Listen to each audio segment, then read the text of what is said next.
Le Congo, ce petit pays de 342 000 km², regorgeant des multiples atouts en ressources naturelles, tels un sol très fertile, un sous-sol garni de minerais, une forêt dense et encore verte, dite bassin du Congo, de l'eau à satiété, des produits forestiers non ligneux, bref, des ressources naturelles inestimables, car bien d'autres sont encore inexplorées, donc inexploitées.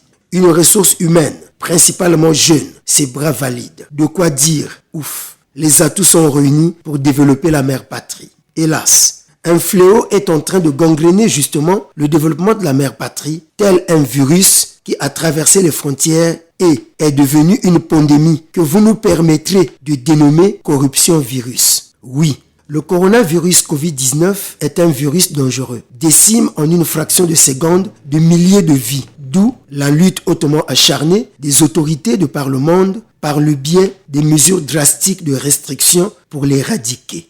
Mais la corruption virus, qui l'éradiquera, avec quelles mesures? Bien malin qui le dira, car des décennies entières aujourd'hui, elle gangrène tous les secteurs d'activité. Et presque tous les Congolais, du sommet à la base, de la base au sommet, ont été testés positifs à la corruption virus, qui passe pour être une norme, un process dans le circuit administratif congolais.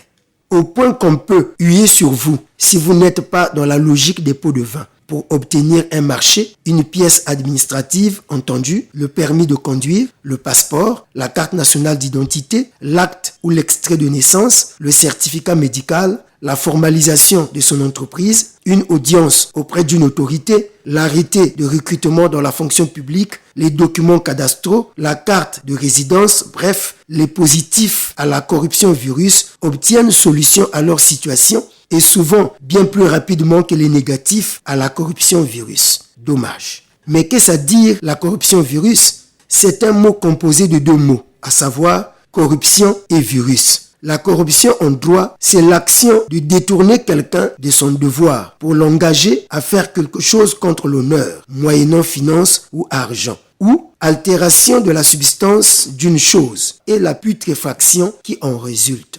Et virus en biologie veut dire entité biologique qui nécessite une cellule hôte dont il utilise les constituants pour se multiplier ou simplement agent contaminant. L'on parle aussi en virologie de virus à ADN. C'est un virus qui possède l'ADN dans son matériel génétique et n'utilise pas d'intermédiaire à ARN durant sa réplication. Bon, on s'abstient de dire qu'au Congo, notre cher et beau pays, c'est déjà de la corruption virus à ADN. On laisse ce travail aux virologues et aux économistes. Maintenant, au travers des définitions de ces deux concepts, corruption et virus, en observant notre société, l'on ne sait pas s'il faut conclure que c'est déjà de la corruption virus ou c'est encore une corruption simple, c'est-à-dire une corruption qui ne nuit pas aux performances économiques et administratives de la mère patrie.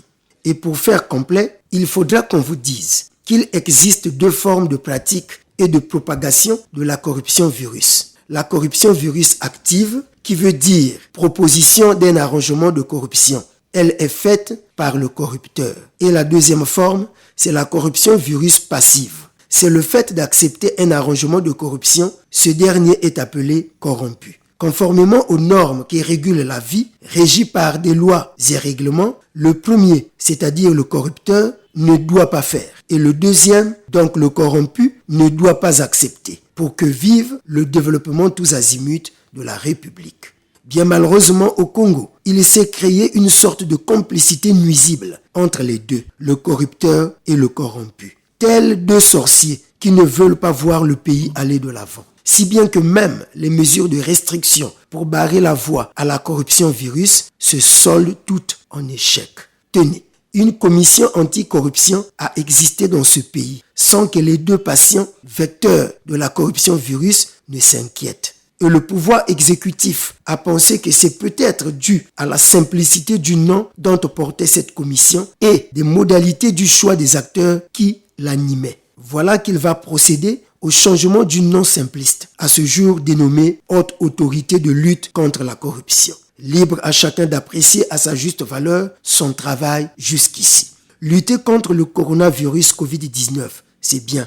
Mais lutter farouchement, en toute justice, honnêteté et impartialité contre la corruption virus, c'est mieux. Car elle fait beaucoup plus de victimes que le coronavirus. Surtout lorsqu'elle gagne l'univers du personnel soignant. Même le vaccin contre le Covid-19, ce dernier rempart de la médecine, ne sera pas exempt de la logique du corruptisme. S'il vous plaît.